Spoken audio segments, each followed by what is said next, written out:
Hi hello ಎಲ್ಲರಿಗೂ ನಮಸ್ಕಾರ. ನಾನು ನಿಮ್ಮ ಹಾಸನ ಹುಡುಗಿ ನವ್ಯ. ಏನಪ್ಪ ಏನೋ ಬರ್ತಿಟ್ಕೊಂಡಿದ್ದಾರೆ ಅಂತನಾ? ಓಕೆ, ಇವಾಗ ಪ್ರೆಸೆಂಟ್ ರನ್ನಿಂಗ್ ಇರೋ ಕಾಯಿಲೆ ಬಂದು ಡೆಂಗ್ಯೂ. ಇದು ಆಲ್ರೆಡಿ ಎಲ್ಲರಿಗೂ ಗೊತ್ತಿರುತ್ತೆ, ಆದರೆ ಒಂದು ಸ್ವಲ್ಪ ಈಸಿಯಾಗಿ ಹೇಳ್ಕೊಡೋಣ ಅಂತ. ಓಕೆ, ಡೆಂಗ್ಯೂ ಈಗ ನೋಡಿದರೆ ಯಾರಾದರೂ ಸತ್ತೋದ್ರೆ ಏನಾಗಿತ್ತು ಅಂದರೆ ಡೆಂಗ್ಯೂ ಅಂತಾರೆ. ಯಾರಿಗಾದ್ರೂ ಚೂರು ಹುಷಾರಿಲ್ಲ, ಏನಾಗಿತ್ತು ಡೆಂಗ್ಯೂ. ಓಕೆ, ನೀವು ಕರೆಕ್ಟಾಗಿ ಡೆಂಗ್ಯೂ ಅಂತ ಡಯಾಗ್ನೋಸ್ ಆಗಿ ಟ್ರೀಟ್ಮೆಂಟ್ ತೊಗೊಂಡಿದ್ರೆ ಓಕೆ. ಇಲ್ಲ ನಮ್ಗೆ ಅದ್ರ ಬಗ್ಗೆ ಅಲ್ಪ ಸ್ವಲ್ಪ ಗೊತ್ತು ಅನ್ನೋದಿದ್ರೆ ಈ ವಿಡಿಯೋನ ಮಿಸ್ ಮಾಡಿದೆ, ಕೊನೆವರೆಗೂ ನೋಡಿ. ಓಕೆ, ಈಗ ಡೆಂಗ್ಯೂ ಹಳೆ ಕಾಯಿಲೆ ಅಲ್ವಾ ಮೇಡಮ್? ಕೋವಿಡ್ ಬಂದಮೇಲೆ ಇದೆಂಥದ್ದು ಮೇಡಮ್ ಅಂತ ಹೇಳ್ಬೋದು ಎಷ್ಟೋ ಜನ. ಕೇಳಿದ್ದೀನಿ ನಾನು ಈ ಮಾತನ್ನ. ಬಟ್ ಏನಾಗಿದೆ ಅಂದರೆ ಕೋವಿಡ್ ಬಂದಾಗಿಂದ ನಮ್ಮೆಲ್ಲರ ಇಮ್ಯುನಿಟಿ ತುಂಬ ಅಂದರೆ ತುಂಬಾ ಲೋ ಆಗಿದೆ. ಸೊ ಈಗ ಯಾರಿಗಾದ್ರೆ ಡೆಂಗ್ಯೂ ಬಂದರೆ ಅವ್ರಿಗೆ ಅದನ್ನು ತಡ್ಕೊಳ್ಳೋ ಕೆಪಾಸಿಟಿ ಇಲ್ಲ. ಮತ್ತು ಇವಾಗ ಹೊಸದಾಗಿ ಇನ್ನೊಂದು ಶುರುವಾಗಿದೆ, ಏನಂದರೆ ಸಿವಿಯರ್ ಡೆಂಗ್ಯೂ. ಏನಂದರೆ ನಿಮ್ಗಿವಾಗ ಒಂದು ಸತಿ ಡೆಂಗ್ಯೂ ಬಂದು ಹೋಗಿರುತ್ತೆ ಈ ಮಂತಲ್ಲಿ, ವಿತಿನ್ ಅ ಮಂತ್ ರಿಪೀಟ್ ಆದರೆ ಸಿವಿಯರ್ ಡೆಂಗ್ಯೂ ಆಗೋ ಚಾನ್ಸಸ್ ಇರುತ್ತೆ. ಆವಾಗ ನಿಮಗೆ ರೋಗ ಲಕ್ಷಣಗಳು ಚೇಂಜ್ ಆಗುತ್ತೆ. ಫಸ್ಟ್ ಟೈಮ್ ಬಂದಾಗಲೇ ಏನು ಬಂದಿತ್ತು ಅದೇ ಥರ ಇರಬೇಕು ಅಂತ ಇಲ್ಲ ಆವಾಗ. ಸೊ ಚೇಂಜ್ ಆಗುತ್ತೆ.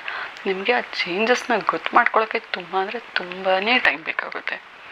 ಅಷ್ಟೊತ್ತಿಗೆ ಅದು ಸಿವಿಯರಿಟಿಯಿಂದ ಡೆತ್ವರೆಗೂ ಹೋಗ್ತಾ ಇದೆ.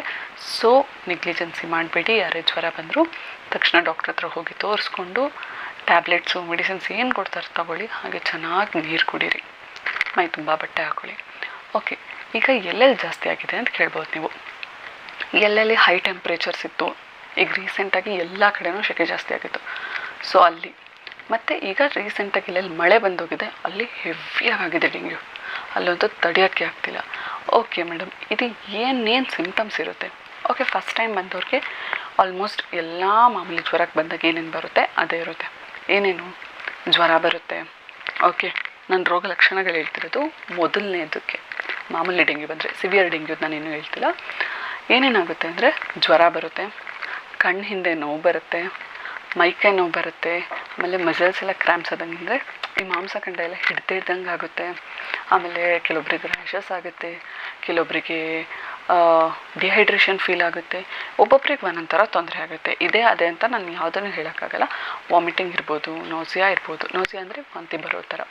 ಇದೆಲ್ಲ ಮಾಮೂಲಿ ಜ್ವರ ಬಂದಾಗ ಅಥವಾ ಫಸ್ಟ್ ಟೈಮ್ ಡೆಂಗ್ಯೂ ಬಂದಾಗ ರೋಗ ಲಕ್ಷಣಗಳು ಇದೇ ಇರುತ್ತೆ, ಏನು ಚೇಂಜಸ್ ಆಗೋಲ್ಲ. ನಿಮ್ಗೆ ಹೆಂಗೆ ಅನ್ಸುತ್ತೆ ಅಂದರೆ ಮಾಮೂಲಿ ಜ್ವರ ಬಂದಿದೆ ನನಗೆ ಅನ್ನೋ ಥರನೇ ಇರುತ್ತೆ. ಬಟ್ ಏನಾಗುತ್ತೆ, ನಿಮಗೆ ಇಲ್ಲಿ ಸಿವಿಯರಿಟಿ ಬಂದರೆ, ಬರೀತಿಲ್ಲ ಪೆನ್ನು. ಸಿವಿಯರಿಟಿ ಬಂದರೆ ಏನಾಗುತ್ತೆ ಅಂತ ಅಂದರೆ ಹೊಟ್ಟೆ ನೋವು ಬರುತ್ತೆ. ಎಷ್ಟೋ ಜನ ಇದು ಬೇರೆ ಥರ ಹೊಟ್ಟೆ ನೋವು ಅಂತ ಇದನ್ನ ನೆಗ್ಲೆಕ್ಟ್ ಮಾಡ್ತಾರೆ. ಓಕೆ, ಸೊ ಆ ನೆಗ್ಲಿಜೆನ್ಸಿನ ನೀವು ಯಾವತ್ತೂ ಮಾಡಬೇಡಿ. ವಾಮಿಟಿಂಗ್ ತುಂಬ ಇರುತ್ತೆ, ಬ್ರೀತಿಂಗ್ ಪ್ರಾಬ್ಲಮ್ ಆಗುತ್ತೆ, ಮತ್ತು ವಸ್ಟು ಮತ್ತು ಮೂಗಲ್ಲಿ ರಕ್ತ ಬರುತ್ತೆ ಕೆಲವೊಬ್ಬರಿಗೆ. ಇನ್ನೂ ಕೆಲವೊಬ್ಬರಿಗೆ ಮೋಷನ್ನು ವಾಮಿಟಿಂಗಲ್ಲಿ ಬ್ಲಡ್ ಬರುತ್ತೆ. ಆಮೇಲೆ ಸ್ಕಿನ್ ತುಂಬ ತೆಳು ಆದಂಗೆ, ಹಳದಿ ಆದಂಗೆ ಸ್ಕಿನ್ ನಿಮಗೆ ನೋಡ್ಕೊಳ್ಳೋಕೆ ಒಂಥರ ಹಿಂಸೆ ಆಗುತ್ತೆ.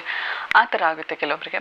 ಇನ್ನು ಕೆಲವೊಬ್ಬರು ತುಂಬ ಅಂದರೆ ತುಂಬ ವೀಕ್ ಆಗೋಗ್ಬಿಡ್ತಾರೆ. ಕೆಲವೊಬ್ಬರಿಗೆ ಕಂಟಿನ್ಯೂಟಿ ಬಾಯಾರಿಕೆ ಅವ್ರಿಗೆ ತಡೆಯೋಕ್ಕೆ ಆಗಲ್ಲ. ಇದೆಲ್ಲ ಆಗ್ತಿರೋದು ಸಿವಿಯರ್ ಡೆಂಗ್ಯೂ ಅಲ್ಲಿ. ಕೆಲವೊಬ್ಬರಿಗೆ ಇದು ಫಸ್ಟ್ ಟೈಮ್ ಆಫ್ ಡೆಂಗ್ಯೂ ಅಟ್ಯಾಕಲ್ಲೂ ಆಗ್ತಿದೆ. ಸಿವಿಯರ್ ಡೆಂಗ್ಯೂ ಆದಾಗ ಕೆಲವೊಬ್ಬರು ನೆಗ್ಲಿಜೆನ್ಸಿ ಮಾಡಿ ಅದು ಅವರು ಡೆತ್ವರೆಗೂ ಹೋಗ್ತಾಯಿದೆ. ತುಂಬ ಡೆತಸ್ ಆಗ್ತಿರೋದೆ ಅದಕ್ಕೆ. ನಾನು ನೆಗ್ಲಿಜೆನ್ಸಿ ಮಾಮೂಲಿ ಜ್ವರ ಸಿಮ್ಟಮ್ಸ್ ಅದೇ ಇದೆ ಅಂತ ನೆಗ್ಲಿಜೆನ್ಸಿ ಮಾಡ್ತಿದ್ದಾರೆ. ಕೆಲವೊಬ್ಬರಿಗೆ ಈ ಥರನೂ ಸಿಮ್ಟಮ್ಸ್ ಬರ್ತಾ ಇದೆ. ಸೊ ಪ್ಲೀಸ್, ನೀವೆಲ್ಲ ಹೈ ರಿಸ್ಕಲ್ಲಿದ್ದೀರಾ. ಓಕೆ, ಮಿಸ್ ಮಾಡಬೇಡಿ. ಸಡನ್ನಾಗಿ ಹೋಗಿ ಡಾಕ್ಟ್ರ್ ಹತ್ರ ತೋರಿಸಿ. ಓಕೆ, ರೆಸ್ಟ್ ಚೆನ್ನಾಗಿ ಮಾಡಿ, ಆವಾಗ ನೀರು ಚೆನ್ನಾಗಿ ಕುಡೀರಿ, ಮೆಡಿಸಿನ್ಸ್ ತೊಗೊಳ್ಳಿ. ಓಕೆ, ಟ್ರೀಟ್ಮೆಂಟ್ ಏನು? ಟ್ರೀಟ್ಮೆಂಟ್ ಕೆಲವೊಬ್ಬರು ಟ್ಯಾಬ್ಲೆಟ್ ಸಜೆಸ್ಟ್ ಮಾಡ್ತಾರೆ ಡಾಕ್ಟರ್ಸು. ಓಕೆ, ಅದು ಬಿಟ್ಟು ಮನೇಲಿ ಏನು ಮಾಡ್ತಿದ್ದಾರೆ ಅಂದರೆ ಕೆಲವೊಬ್ಬರು ನಾವೇ ಸೆಲ್ಫ್ ಡಾಕ್ಟರ್ಸ್, ನನಗೆ ಗೊತ್ತು ಏನು ಮೆಡಿಸನ್ನು ಅಂತ ಡಾಕ್ಟ್ರ್ ಕೊಡೋದಕ್ಕಿಂತ ಮುಂಚೆ ಇವರೇ ತಗೊಳ್ಳೋದು. ಇನ್ನೂ ಕೆಲವೊಬ್ಬರು ಪಪ್ಪಾಯದ ಎಲೆ ಕುಡಿಸೋದು ರಸ ಮಾಡಿ, ಇನ್ನೊಬ್ಬರು ಪಪ್ಪಾಯ ಎಲೆ ತಿನ್ನೋದು, ಇನ್ನೇನೋ ಮಾಡ್ತೀರಾ. Please don't do that mistakes. ನಿಮಗೆ ಡೆಂಗ್ಯೂ ಅಂದರೆ ಫಸ್ಟ್ ಟೈಮ್ ಡೆಂಗ್ಯೂ ಬಂದಾಗ ಎಲ್ಲರಿಗೂ ಏನು ಶಾಕ್ ಇತ್ತೋ ಆ ಥರ ಅಲ್ಲ. ಈ ಸತಿ ಡೆಂಗ್ಯೂ ಅದು ವೇರಿಯಂಟ್ಸ್ ಪ್ರತಿ ಸತಿ ಬೇರೆ ಬೇರೆ ಥರ ಆಗ್ತಾ ಇರುತ್ತೆ. ಹಾಗೆ ಸಿಂಪ್ಟಮೆಟಿಕ್ ಆಗಿ ಹಾಸ್ಪಿಟಲ್ಸಲ್ಲಿ ಟ್ರೀಟ್ಮೆಂಟ್ ಕೊಡ್ತಾ ಇದ್ದಾರೆ. ಪ್ಲೀಸ್ ಹಾಸ್ಪಿಟಲ್ಗೆ ಒಂದು ಸತಿ ವಿಸಿಟ್ ಮಾಡಿ. 2019 5.2 ಮಿಲಿಯನ್ಸ್ ಪೀಪಲ್ಸ್ಗೆ ಡೆಂಗ್ಯೂ ಬಂದಿತ್ತು. ಸೊ ಈ ಸತಿ ಅದಕ್ಕಿಂತ ಜಾಸ್ತಿ ಆಗೋ ಚಾನ್ಸಸ್ ಇದೆ ಅಂತ WHO ಇದಕ್ಕೂ ಮುಂಚೆನೇ ತಿಳಿಸ್ಬಿಟ್ಟಿದೆ. ಎಲ್ಲೆಲ್ಲಿ ಆಗ್ತಿದೆ, ಯಾಕೆ ಆಗ್ತಿದೆ ಅಂತ ಅಂದರೆ ಹವಾಮಾನ ಬದಲಾವಣೆ ಎಲ್ಲ ಕಡೆ ಆಗ್ತಿದೆ, ಮಳೆ ಜಾಸ್ತಿ ಆಗಿದೆ, ಹಾಗೆ ಬಿಸಿಲು ತುಂಬ ಹೈತಿ ಸತಿ. ಸೊ ಹಾಗಾಗಿ ಈ ಸತಿ ಆ ಥರ ಪ್ಲೇಸಸಲ್ಲಿ ಜಾಸ್ತಿ ಆಗಿದೆ ಅಂತ ಹೇಳಿದ್ದಾರೆ. ನೆಕ್ಸ್ಟ್, ಕೋವಿಡ್-19 ಆಗಿದ್ದರಿಂದ ಎಲ್ಲರ ಇಮ್ಯುನಿಟಿ ತುಂಬ ಅಂದರೆ ತುಂಬಾ ಲೋ ಇದೆ. ಸೊ ಡೆಂಗ್ಯೂ ಬರೋ ಚಾನ್ಸಸ್ ತುಂಬ ಹೈ ಇದೆ ಈ ಸತಿ ಎಲ್ಲರಿಗೂ, ಎಸ್ಪೆಷಲಿ ಗರ್ಭಿಣಿಯರಿಗೆ, ಹಾಗೆ ಬಾಣಂತಿಯರಿಗೆ, ಚಿಕ್ಕ ಚಿಕ್ಕ ಮಕ್ಕಳಿಗೆ, ತುಂಬ ವಯಸ್ಸಾದವ್ರಿಗೆ, ಅಲ್ಲ ಮಧ್ಯದವ್ರಿಗೆ ಬರಲ್ಲ ಅಂತ ನಾನು ಹೇಳ್ತಿಲ್ಲ, ಎಲ್ಲರಿಗೂ ಬರುತ್ತೆ. ಸೊ ಯಾರು ಹೈ ರಿಸ್ಕ್ ಅಂದರೆ ಇವರೆಲ್ಲ. ಓಕೆ, ಹೇಗಾಗ್ತಿದೆ ಅಂದರೆ ಸೊಳ್ಳೆಗಳಿಂದ. ಏನು ಮೇಡಮ್ ನಮಗೂ ಅದು ಗೊತ್ತು ಅಂತೀರಾ? ಓಕೆ, ಈ ಸತಿ ಸೊಳ್ಳೆ ಏಡಿಸ್ ಅಂತ ನೀವು ಏನು ಒಂದೇ ಒಂದು ಸೊಳ್ಳೆ ಅಂದ್ಕೊಂಡಿದ್ದೀರಾ ನೋಡಿ, ಏಡಿಸ್ ಈಜಿಪ್ಟಿ ಅಂತ, ಅದಲ್ಲ. ಅದ್ರ ಜೊತೆ ಅದ್ರ ಫ್ರೆಂಡ್ ಒಂದನ್ನು ಕರ್ಕೊಂಬಂತೆ ಈ ಸತಿ. ಆ ಸೊಳ್ಳೆಗೆ ಕಾಮನ್ ಆಗಿ ಬಂದು ಈಗ WHO ಒಂದು ನೇಮ್ ಸ್ಪೆಸಿಫಿಕ್ ಮಾಡಿದ್ದಾರೆ, ಬಟ್ ಅದಕ್ಕೆ ಎಲ್ಲರೂ ಕರೆಯೋದು ಟೈಗರ್ ಮಸ್ಕಿಟೋ ಅಂತ. ಆಯಿತಾ? ಇದು ಇವಾಗ ಯುರೋಪ್ ಕಂಟ್ರೀಸಲ್ಲಿ ಜಾಸ್ತಿ ಇದೆ. ಸದ್ಯಕ್ಕೆ ಅದಿನ್ನೂ ಇಂಡಿಯಾ ಬಂದಿಲ್ಲ, ಏಷ್ಯನ್ ಕಂಟ್ರೀಸಲ್ಲೆಲ್ಲೂ ಬಂದಿಲ್ಲ, ಯುರೋಪಲ್ಲಿ ಜಾಸ್ತಿ ಆಗಿದೆ. ಅದ್ರ ಹೆಸರು ಏಡಿಸ್ ಆಲ್ಬೋಪಿಕ್ಟಸ್. ನಾನೀಗ ಪಿಕ್ಚರ್ನ ಡಿಸ್ಪ್ಲೇ ಮಾಡ್ತಿದ್ದೀನಿ ನೋಡಿ. ಫಸ್ಟು ನಮಗೆ ಇವಾಗ ಡೆಂಗ್ಯೂ ಅಟ್ಯಾಕ್ ಆಗ್ತಿರೋದು ಏಡಿಸ್ ಈಜಿಪ್ಟಿಯಿಂದ. ಈಗ ಹೊಸದಾಗಿ ಬಂದಿರೋದು ಏಡಿಸ್ ಆಲ್ಬೋಪಿಕ್ಟಸ್ ಅಂತ. ಇದ್ರ ಹೆಸರು ಟೈಗರ್ ಮಸ್ಕಿಟೋ. ಇದು ಮಾಮೂಲಿಯಾಗಿ ಸೊಳ್ಳೆ ಕಚ್ಚೋದ್ರಿಂದ ಬರ್ತಿದೆ, ಕೆಲವೊಬ್ಬರಿಗೆ ಕಚ್ಚಿರೋ ಸೊಳ್ಳೆ ಇನ್ನೊಬ್ಬರಿಗೂ ಕಚ್ಚೋದ್ರಿಂದ ಬರ್ತಿದೆ. ಹಾಗೆ ಪ್ರೆಗ್ನೆಂಟ್ ಇರೋ ತಾಯಂದ್ರಿಂದ ಮಕ್ಕಳಿಗೆ ಎಫೆಕ್ಟ್ ಆಗ್ತಿದೆ. ಏನು ಎಫೆಕ್ಟ್ ಆಗ್ತಿದೆ ಅಂದರೆ ಕಡಿಮೆ ತೂಕಕ್ಕೆ ಮಕ್ಕಳು ಹುಡ್ತಾ ಇರೋದು, ಇಲ್ಲ ದಿನ ತುಂಬ್ದಲ್ಲೇ ಫಸ್ಟೇ ಮಕ್ಕಳು ಹುಡ್ತಾ ಇರೋದು, ಇಲ್ಲ ಮಗು ಹೊಟ್ಟೆ ಒಳಗಿರುವಾಗ ತೊಂದರೆ ಆಗೋ ಥರದ್ದು, ಈ ಥರದ್ದು ತುಂಬ ಅಂದರೆ ತುಂಬಾ ಪ್ರಾಬ್ಲಮ್ಸ್ ಆಗ್ತಾ ಇದೆ. ಹಾಗೆ ಈ ಬ್ಲಡ್ ಡೊನೇಷನ್ ಎಲ್ಲ ಮಾಡಬೇಕಾದ್ರೆ ಡೆಂಗ್ಯೂ ನನಗೇನಾಗಿಲ್ಲ, ನನಗೇನು ಸಿಂಟಮ್ಸ್ ಇಲ್ಲ, ಪ್ಲೀಸ್ ಒಂದು ಸತಿ ಟೆಸ್ಟ್ ಮಾಡಿಸಿ ಆಮೇಲೆ ಬ್ಲಡ್ ಡೊನೇಷನ್ ಮಾಡಿ. ಬ್ಲಡ್ ಟ್ರಾನ್ಸ್ಫ್ಯೂಷನಿಂದ ತುಂಬ ಪ್ರಾಬ್ಲಮ್ಸ್ ಆಗ್ತದೆ. ಓಕೆ, ನೆಕ್ಸ್ಟ್ ನೋಡೋಣ ಹೇಗೆ ಪ್ರಿವೆಂಟ್ ಮಾಡ್ಬೋದು, ತಡೆಗಟ್ಟೋದು ಹೇಗೆ, ನಿಯಂತ್ರಣ ಹೆಂಗೆ ಮಾಡ್ಬೋದು. ನೀವು ಇದರಿಂದ ಏನು ಮಾಡಬೇಕು ಅಂದರೆ, ಈಗ ನಮಗೆ ಸೊಳ್ಳೆ ಕಚ್ಚುತ್ತಲ್ವ, ಸೊ ಮೈ ತುಂಬ ಬಟ್ಟೆ ಹಾಕಿ ಫಸ್ಟ್.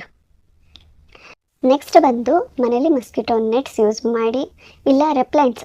ಈಗೇನು ಎಲ್ಲ ಕಡೆ ಸಿಗುತ್ತೆ, ತುಂಬ ಕಂಪ್ನೀಸ್ ಆಗಿದೆ, ಮಕ್ಕಳಿಗಿರ್ಬೋದು ದೊಡ್ಡವ್ರಿಗಿರ್ಬೋದು. ನೀವು ಮಸ್ಕಿಟೋ ನೆಟ್ ಯೂಸ್ ಮಾಡಿದ್ರು ಒಳಗೆ ಸೊಳ್ಳೆ ಬರುತ್ತೆ ಅಂತ ಹೇಳ್ತಾರೆ ಕೆಲವೊಬ್ಬರು. ಸೊ ಮಸ್ಕಿಟೋ ರೆಪ್ಲೆಂಟ್ ಸ್ಪ್ರೇನ ನಿಮ್ಮ ಕಾಟ್ ಸುತ್ತ ಸ್ಪ್ರೇ ಮಾಡಿ. ಇಲ್ಲ ಮಕ್ಕಳುಗಳಿಗೆ ಆಚೆ ಕರ್ಕೊಂಡು ಹೋಗ್ತಿದ್ದೀರಾ, ಸೊಳ್ಳೆ ಕಚ್ಚುತ್ತೆ ಅನ್ನೋ ಭಯ ಇದ್ದರೆ ಮಸ್ಕಿಟೋದೆ ರೋಲಾನ್ಸ್ ಬರುತ್ತೆ, ಫ್ಯಾಬ್ರಿಕ್ ರೋಲಾನ್ಸು, ಅದನ್ನ ಯೂಸ್ ಮಾಡಿ. ಚಿಕ್ಕ ಮಕ್ಕಳಿಗೆ ಪ್ಯಾಚಸ್ ಯೂಸ್ ಮಾಡಿ, ಸಿಗುತ್ತೆ ಮಸ್ಕಿಟೋ ಪ್ಯಾಚಸ್ ಎಲ್ಲ ಸಿಗುತ್ತೆ ಇವಾಗ, ಆನ್ಲೈನು ಆಫ್ಲೈನ್ ಎಲ್ಲ ಕಡೆನೂ ಸಿಗುತ್ತೆ. ಸೊ ದಯವಿಟ್ಟು ಯೂಸ್ ಮಾಡಿ ಅದನ್ನೆಲ್ಲ. ಹಾಗೆ ಕ್ಲೋಸ್ಡ್ ವಿಂಡೋಸ್ ಮಾಡಿ. ಎಷ್ಟು ಒಂದು ಹಗಲೆಲ್ಲ ಮಾಡಬೇಕಾಗುತ್ತೆ, ಯಾಕೆಂದರೆ ಇದು ಡೆಂಗ್ಯೂ ಡೇ ಟೈಮಲ್ಲೇ ಸೊಳ್ಳೆ ಕಚ್ಚುತ್ತೆ ಅನ್ನೋದ್ರಿಂದ ಆದಷ್ಟು ವಿಂಡೋಸ್ ಕ್ಲೋಸ್ ಇರಲಿ.